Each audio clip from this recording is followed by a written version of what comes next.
और अब खबर कानपुर से, जहां पर कैश वैन कर्मी से बंदूक छीनने की कोशिश की गई। दिन दहाड़े मारपीट भी की गई कैश वैन के लोगों से। मारपीट का यह वीडियो वायरल हो रहा है। बर्रा 2 इलाके का मामला देखिए। हथियार छीनने की कोशिश हो रही है कैश वैन के गनर से। एटीएम्स में जो पैसे भरने निकलती है कैश वैन, उसमें गनर होते हैं और उस गनर से गन छीनने की कोशिश दिन दहाड़े। श्याम तिवारी हमारे संवाददाता मेरे साथ जुड़ गए हैं। श्याम, तो ये दिन दहाड़े जुर्रत करने वाले लोग कौन थे? कोई सुराग मिल पा रहा है इन तस्वीरों को देखने के बाद भी? देखिए, आपको बता दें कि बर्रा थाना क्षेत्र के बर्रा 2 इलाके की ये घटना है और सचान पेट्रोल पंप है जहां पर कैश वैन की गाड़ी खड़ी हुई थी और वहीं पर एक आदमी पेट्रोल भरवाने के लिए आया था। इसी दौरान गाड़ी मोड़ने को लेकर के कैश वैन चालक से उस युवक की कहासुनी हो गई और उसके बाद युवक इतना एग्रेसिव हो गया कि मार पिटाई पर उतारू हो गया।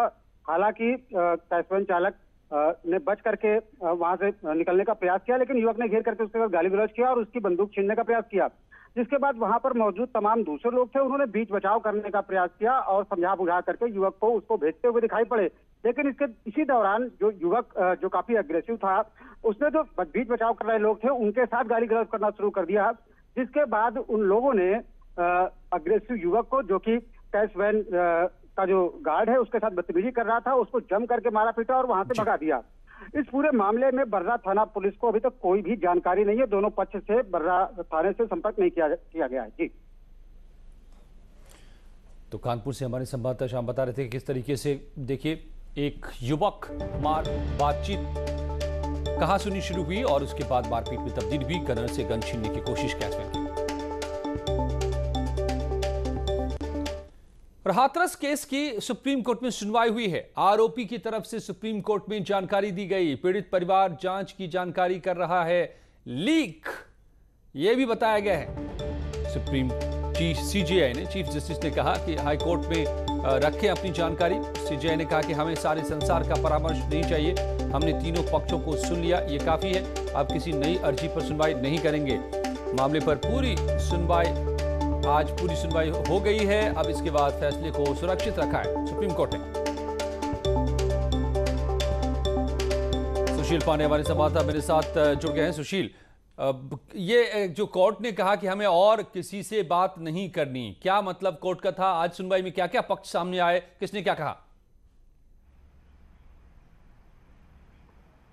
जी देखिए अजय, साफ तौर से ये कहना इसलिए जरूरी पड़ा उत्तर प्रदेश सरकार को क्योंकि कई याचिकाएं, अजय आपको याद होगा कि जब सुप्रीम कोर्ट में याचिका दाखिल हुई हाथरस के मामले में, तो कई याचिकाएं, कई एनजीओ सुप्रीम कोर्ट में आ गए, जिसको लेकर फिलहाल यूपी सरकार को यह जानकारी मिली है कि पीड़िता के नाम पे कुछ एनजीओ ऐसे भी हैं जो फिलहाल चंदा इकट्ठा कर रहे हैं, जिसको लेकर फिलहाल आज नाराजगी भी जाहिर की। और तुषार मेहता जो रिप्रेजेंट कर रहे थे उत्तर प्रदेश सरकार को, उन्होंने सुप्रीम कोर्ट से यह मांग की कि सुप्रीम कोर्ट ये एश्योर करे कि पीड़िता के नाम पर कोई भी चंदा ना ले कोई। साथ ही साथ सुप्रीम कोर्ट में कई अर्जियां दाखिल हुई जिसमें तरह तरह की मांग रहे थे सुप्रीम कोर्ट से, जिस पर सुप्रीम कोर्ट ने कहा कि अब एक भी नई अर्जी पर सुप्रीम कोर्ट सुनवाई नहीं करेगा। सुप्रीम कोर्ट ने याचिकाकर्ता, पीड़ित परिवार के वकील और उत्तर प्रदेश सरकार के वकील को सुना। उत्तर प्रदेश सरकार ने साफ तौर से सुप्रीम कोर्ट में यह कहा कि वो पीड़ित परिवार को सुरक्षा दे रहे हैं, 3 लेयर सुरक्षा उनको दी गई है,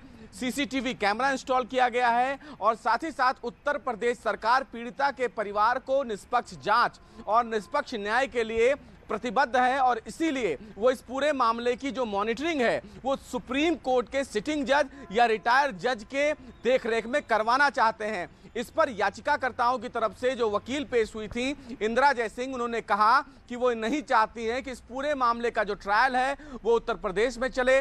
सीमा कुशवाहा जो पीड़िता की तरफ से ऑन रिकॉर्ड एडवोकेट हैं, उन्होंने भी ये मांग की कि जब तक सीबीआई इस मामले में जांच कर रही है वो अपनी जांच कंप्लीट कर ले, लेकिन जो ट्रायल है उसका ट्रायल दिल्ली में ट्रांसफर किया जाए, ना कि उत्तर प्रदेश में हो। हालांकि इस पर आपत्ति दर्ज कराई उत्तर प्रदेश सरकार के एडवोकेट की तरफ से। उत्तर प्रदेश सरकार के डीजीपी की तरफ से जो वरिष्ठ एडवोकेट पेश हुए थे हरीश साल्वे, उन्होंने भी सुप्रीम कोर्ट को यह जानकारी दी है कि सीआरपीएफ का प्रोटेक्शन उनके परिवार को दिया जा रहा है, लेकिन उत्तर प्रदेश पुलिस को इस मामले में किनारे ना रखा जाए, क्योंकि उत्तर प्रदेश सरकार की तरफ से उत्तर प्रदेश पुलिस इस मामले में जांच कर रही है। बहरहाल अजय इसमें तीनों पक्षों को सुप्रीम कोर्ट ने सुना। उत्तर प्रदेश सरकार ने जो हलफनामा दिया था, हलफनामे के मुताबिक किस तरह उन्होंने पीड़ित परिवार को प्रोटेक्शन दिया है, एडवोकेट मुहैया कराया, उसकी जानकारी दी है। अब इंतजार रहेगा, कोर्ट ने अपना फैसला सुरक्षित रख लिया है। सुप्रीम कोर्ट का फैसला क्या आता है? बिल्कुल, अब इंतजार इसी बात का रहेगा कि सुप्रीम कोर्ट का फैसला क्या आता है। सभी पक्षों को सुन लिया गया है और किसी भी याचिका को सभी याचिकाओं को खारिज कर दिया। और अब इस पूरी सुनवाई के बाद क्या रुख रहता है सुप्रीम कोर्ट का, यह देखना दिलचस्प होगा। लेकिन इस सबके बीच में हाथरस में सीबीआई की टीम पूरे एक्शन में है। आज भी लगातार जांच में जुटी रही सीबीआई की टीम सुबह से जुटी हुई है। आज आरोपी पक्षों से मुलाकात हुई है, बातचीत हुई है। चंद्रपा थाने पहुंची सीबीआई की टीम और यहां केस से संबंधित पुलिसकर्मियों से भी पूछताछ की। इसके बाद पुलिस ने आरोपियों के घर जाकर आरोपियों के परिजनों से पूछताछ की। सीबीआई की 2 टीमों ने सीएफएल की टीम के साथ आरोपी संदीप और लवकुश के परिजनों से पूछताछ की और आरोपियों के घरों की तलाशी भी ली, घटना से जुड़े सबूत भी जुटाए। तो हमने देखा कि लगातार पिछले 2 दिनों में सीबीआई ने पीड़ित परिवार के साथ पूछताछ की, लंबी पूछताछ हुई, सीन क्रिएट किए गए और पूरी तरह से पीड़ित पक्ष की बातों को समझा। और अब आरोपी पक्ष की बारी है। सुबह के वक्त, लेकिन अब सीबीआई की टीम निकल रही है। ठीक पीछे आप देख सकते हैं सीबीआई की टीम है, बातें जारी है। सुबह 10:30 बजे के आसपास सीबीआई की टीम यहाँ पहुंची थी। उसके बाद लगातार पूछताछ कर रही थी। सीबीआई की जो टीम है उसको 2 हिस्सों में बांटा गया था और एक जो टीम का हिस्सा था वो जो लवकुश आरोपी है उसके घर पे गई थी। उसके बाद जो दूसरा हिस्सा था वो संदीप के घर वालों से पूछताछ कर रही थी। की टीम जो है यहाँ पर टीम गाँव से बाहर निकल रही है और इसके बाद कहाँ जाएंगे ये अभी बता पाना बहुत मुश्किल है, लेकिन सीबीआई की टीम गांव से निकल रही है। आरिफ खान, न्यूज़ 18 हाथरस। और हमारे संवाददाता आरिफ मेरे साथ जुड़े हुए हैं हाथरस से। आरिफ, तो आज आरोपी पक्ष से जुड़े लोगों से बातचीत हुई है, उनके घरों की भी तलाशी ली गई है, पुलिस से भी बातचीत हुई है। क्या कुछ खास बात अभी तक की आज की पड़ताल में सामने आ रही है? देखिए अजय, तकरीबन 10:30 बजे के आसपास सीबीआई की टीम गांव पहुंची थी और जैसे गांव पहुंची तो सीबीआई की टीम 2 हिस्सों में बढ़ गई। एक हिस्सा जो आरोपी लवकुश है उसके घर पे चली गई और दूसरा जो टीम का हिस्सा था वो आरोपी संदीप है उसके घर में जाकर घुस गए। देखिए, जब टीम तकरीबन 2 बजे के आसपास बाहर निकली है तो संदीप जो आरोपी है उसके परिजनों से मेरी बात हुई। हमने उससे पूछा कि करीब 3.5 घंटे तक सीबीआई की टीम ने क्या किया आपके घर में, तो उनका कहना साफ ये था कि किसी भी शख्स से कोई पूछताछ नहीं की गई है, सिर्फ जो जरूरी डॉक्यूमेंट्स है वो देखे, आधार कार्ड दिखाया गया है और तमाम छानबीन करते रहे। देखिए, जो घर है उसकी छत पर भी सीबीआई की टीम गई थी और आसपास उन्होंने देखा कि पूरा माहौल क्या है, कैसे क्या सीन रहा होगा, उसको लेकर जबरदस्त जांच पड़ताल की गई। लेकिन आज आरोपी परिवार के घर सीबीआई गई थी लेकिन किसी भी शख्स से कोई पूछताछ नहीं हुई है, ऐसा संदीप के परिवार के लोग कह रहे हैं। तो फिलहाल सीबीआई की टीम गांव से बाहर निकल गई है। अब हम लोग इंतजार कर रहे हैं शायद सीबीआई की टीम वापस गांव में आए और अपनी जांच पड़ताल शुरू करे। अब कब तक आएगी ये बता पाना मुश्किल है, लेकिन इंतजार किया जाएगा। सीबीआई की टीम अभी और आएगी और पूछताछ कर सकती है और तमाम तरह की जांच पड़ताल कर सकती है। अजय, और थाने भी गई थी, पुलिस वालों से भी पूछा।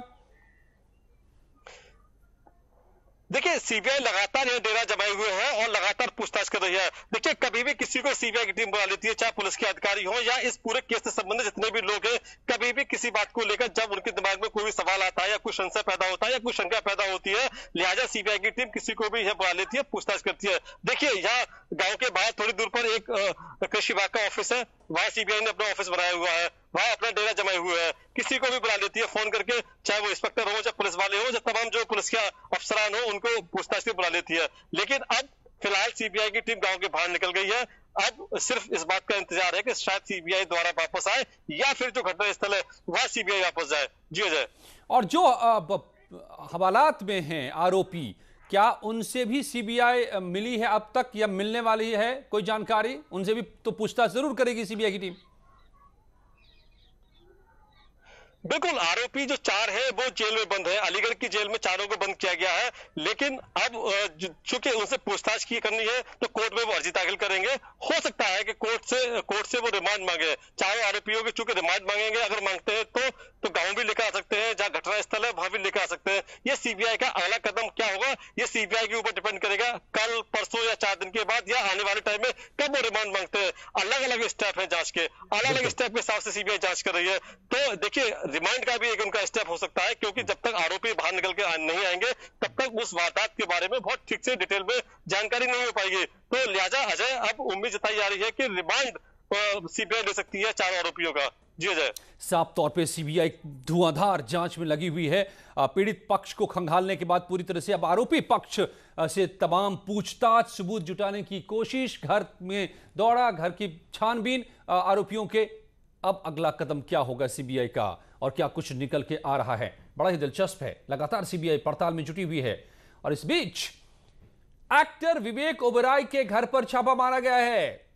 बेंगलुरु पुलिस ने यह छापा मारा है। आदित्य अल्वा के मामले में छापा विवेक ओबेरॉय के घर पर। आदित्य अल्वा जुहू स्थित विवेक के घर पहुंची। बेंगलुरु पुलिस पहुंची है घर। मुंबई के जुहू में मौजूद घर पर छापा मारा है बेंगलुरु की पुलिस ने आदित्य अल्वा के मामले में। विवेक ओबेरॉय फिल्म एक्टर, आज ही उनकी फिल्म जो काफी समय से बनकर तैयार थी, कोरोना के चलते डब्बे में बंद थी, रिलीज भी हुई है। यूपी के कई शहरों में कई सिनेमा हॉल में लगाए गए हैं, जो प्रधानमंत्री मोदी के ऊपर बनी हुई है, जिसमें मोदी की भूमिका खुद निभा रहे हैं विवेक ओबेरॉय। दोबारा रिलीज किया जा रहा है इसको इस पूरे कोरोना के बाद, बंदी के बाद। और आज आदित्य अल्वा के मामले में बेंगलुरु पुलिस ने एक्टर विवेक ओबेरॉय के घर पर छापा मारा है, मुंबई के घर पर जुहू में। और यूपीएससी का रिजल्ट जारी कर दिया गया है। एकेटीयू ने जारी किया है रिजल्ट। 91.78% अभ्यर्थी इसमें पास हुए हैं। प्रदेश के 755 इंजीनियरिंग, मैनेजमेंट और फार्मेसी के कॉलेजों का यह रिजल्ट निकला है और करीब 72% सफल हुए हैं अभ्यर्थी। फार्मेसी के कॉलेजों का भी रिजल्ट आया है इसमें। तो यूपीएसई का रिजल्ट आया है और जिसे एकेटीयू ने जारी किया है। तकरीबन 92% रिजल्ट 755 इंजीनियरिंग और मैनेजमेंट कॉलेजों के। और संस्कृत स्कूलों में अब भर्ती होगी, संस्कृत शिक्षकों की तैनाती की जाएगी। यह आदेश सीएम योगी ने दिए हैं।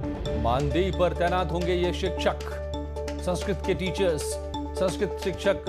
साइंस और टेक्नोलॉजी की भी यहां पर पढ़ाई होगी संस्कृत स्कूलों में, मगर बड़े पैमाने पर संस्कृत शिक्षकों की भर्ती की जाएगी मानदेय पर। आपको बताएं कि छात्रों को इन स्कूलों में भोजन यानी खाने पीने और रहने का भी इंतजाम किया जाएगा। हॉस्टल भी बनाने के निर्देश दिए गए हैं। और बुलंदशहर से खबर है जहां पर एसपी आरएलडी के प्रत्याशी ने नामांकन किया है विधानसभा उपचुनाव के लिए। संयुक्त प्रत्याशी हैं एसपी आरएलडी के प्रवीण कुमार, उन्होंने अपना नामांकन किया है। प्रदेश की बदहाली के मुद्दे पर चुनाव लड़ेंगे, ये भी प्रवीण कुमार का कहना है। प्रवीण कुमार ने किया जीत का दावा किया है। एसपी आरएलडी के ज्वाइंट कैंडिडेट हैं, यहां पर समझौता है दोनों के बीच बुलंदशहर सीट पर। फिरोजाबाद से खबर है जहां पर दबंगों का कहर दिखा है। वाहन को साइड नहीं देने पर यहां विवाद हो गया, मारपीट हो गई। ट्रैक्टर सवार और कांग्रेसियों में यह विवाद हुआ। ट्रैक्टर सवार ने साथियों के साथ पिटाई कर दी। कांग्रेस कार्यकर्ताओं को लाठी डंडों से पीट डाला। आरोपी बीजेपी नेता के बताए जा रहे हैं रिश्तेदार। कांग्रेस प्रत्याशी के नामांकन में आए थे ये कांग्रेसी और यहीं पर दंगल शुरू हो गया। ट्रैक्टर सवार और कांग्रेसियों में विवाद हो गया। हालांकि ये भी कहा जा रहा है कि जो ये ट्रैक्टर सवार जिन्होंने फिर बाद में पीटा कांग्रेसियों को, वो बीजेपी नेता के रिश्तेदार हैं। लौटते हैं कुछ ही पलों में इस वक्त की खबरों के साथ। तो कांग्रेस ने प्रयागराज कुंभ पर सवाल उठाए तो इस पर सियासत तेज हो गई।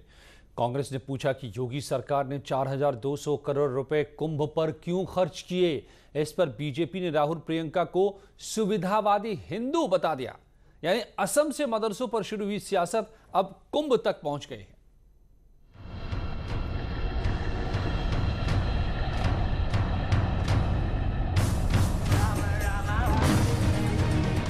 प्रयागराज में 2019 में हुए कुंभ की तारीफ दुनिया भर में हुई। कई वर्ल्ड रिकॉर्ड बने। यूपी को नए सिरे से पूरे विश्व में पहचान मिली। 25 करोड़ से ज्यादा लोगों के पहुंचने के बावजूद योगी सरकार के शानदार प्रबंधन की तारीफ दुनिया भर में हुई। लेकिन कांग्रेस को कुंभ से परेशानी है। कांग्रेस प्रवक्ता उदित राज ने कह दिया कि प्रयागराज कुंभ पर योगी सरकार को 4200 करोड़ खर्च करने नहीं चाहिए। उन्होंने ट्वीट किया, सरकारी पैसों से किसी भी धर्म की पढ़ाई नहीं करनी चाहिए। सरकारी पैसों से धार्मिक कर्मकांड नहीं होने चाहिए। सरकार का कोई धर्म नहीं होना चाहिए। प्रयागराज में कुंभ मेले पर 4200 करोड़ रुपए सरकार को खर्च नहीं करने चाहिए। कांग्रेस प्रवक्ता उदित राज के ट्वीट पर बीजेपी प्रवक्ता संबित पात्रा ने हमला बोलते हुए राहुल और प्रियंका गांधी को सुविधावादी हिंदू बता दिया। मित्रों, ये है गांधी परिवार की सच्चाई। पहले हलफनामा देकर सुप्रीम कोर्ट में कहा था भगवान श्री राम मात्र काल्पनिक हैं, उनका कोई अस्तित्व नहीं है। अब प्रियंका वाड्रा जी का कहना है कि कुंभ मेला भी बंद होना चाहिए। तभी तो दुनिया कहती है राहुल और प्रियंका सुविधावादी हिंदू हैं। जब विवाद बढ़ा तो कांग्रेस प्रवक्ता उदित राज किंतु परंतु के साथ सफाई देते नजर आए। मैं एक ब्रॉडर कंटेस्ट में कहा है और इलाहाबाद को मेला को एग्जाम्पल दिया है मैंने। जो जनतंत्र है इसकी अवधारणा यूरोप से आई। ऑफ कोर्स ब्रिटिश काल में स्टार्टिंग हुई, अभी इवॉल्व भी हो रही है। तो एक वेलफेयर स्टेट है, तो वेलफेयर स्टेट का कंसेप्ट ही है कि उसका रिलीजन से सेपरेशन है। Political power is separate from religious power. तो ये इस कंटेस्ट में मैंने बोला कि सबका बराबर ट्रीट करो। दिल्ली से बात निकली तो लखनऊ भी पहुंची। योगी सरकार में अल्पसंख्यक कल्याण मंत्री मोहसिन रजा ने कांग्रेस पर हमला बोला। कांग्रेस के राष्ट्रीय प्रवक्ता के इस बयान से कांग्रेस का चरित्र देश के सामने आ गया कि हिंदुस्तान की संस्कृति, जो हमारी सनातनी संस्कृति है, उसको मिटाने की एक साजिश जो इनके मन में थी, आज वो जबान पर आ गई। क्योंकि ये सरकार से बाहर चले गए, देश की जनता ने इनको बाहर कर दिया इन्हीं सब कृत की वजह से। और अगर ये सरकार में रहते तो इनका अगला एजेंडा ये था कि ये हमारी हिंदू संस्कृति को खत्म करने के लिए इस तरह के काम सरकार की आड़ में करते। दरअसल असम के शिक्षा मंत्री हेमंत बिस्वा शर्मा ने धार्मिक शिक्षा को लेकर ऐलान किया था कि अब उनके राज्य में चल रहे सभी मदरसों को और संस्कृत स्कूलों को सामान्य स्कूलों में बदल दिया जाएगा। इसके अलावा मदरसों में पढ़ाने वाले शिक्षकों का भी नए स्कूलों में ट्रांसफर किया जाएगा। असम से शुरू हुई सियासत दिल्ली होते हुए लखनऊ जाकर पहुंची है। अब इस पर वार पलटवार जारी है। Bureau report, news 18। तो बहस छिड़ गई है, बात दूर तक जाने वाली है। तो आज महाबहस, प्रदेश का सबसे बड़ा डिबेट शो, रात 8 बजे जुड़िए मेरे साथ महाबहस में इसी पर कि अगर कुंभ करना गलत है, कुंभ को पैसा देना गलत है, तो हज पर सब्सिडी कैसे सही है, कैसे सही है। तमाम जो खर्चे किए जाते हैं धर्म से जुड़े स्कूलों पर, चाहे वो हिंदुओं के हो मुसलमानों को हो, क्या सब बंद होना चाहिए, किसने किसको कब शुरू किया, महाबहस। मगर यहां जारी है फिलहाल खबरों का सिलसिला।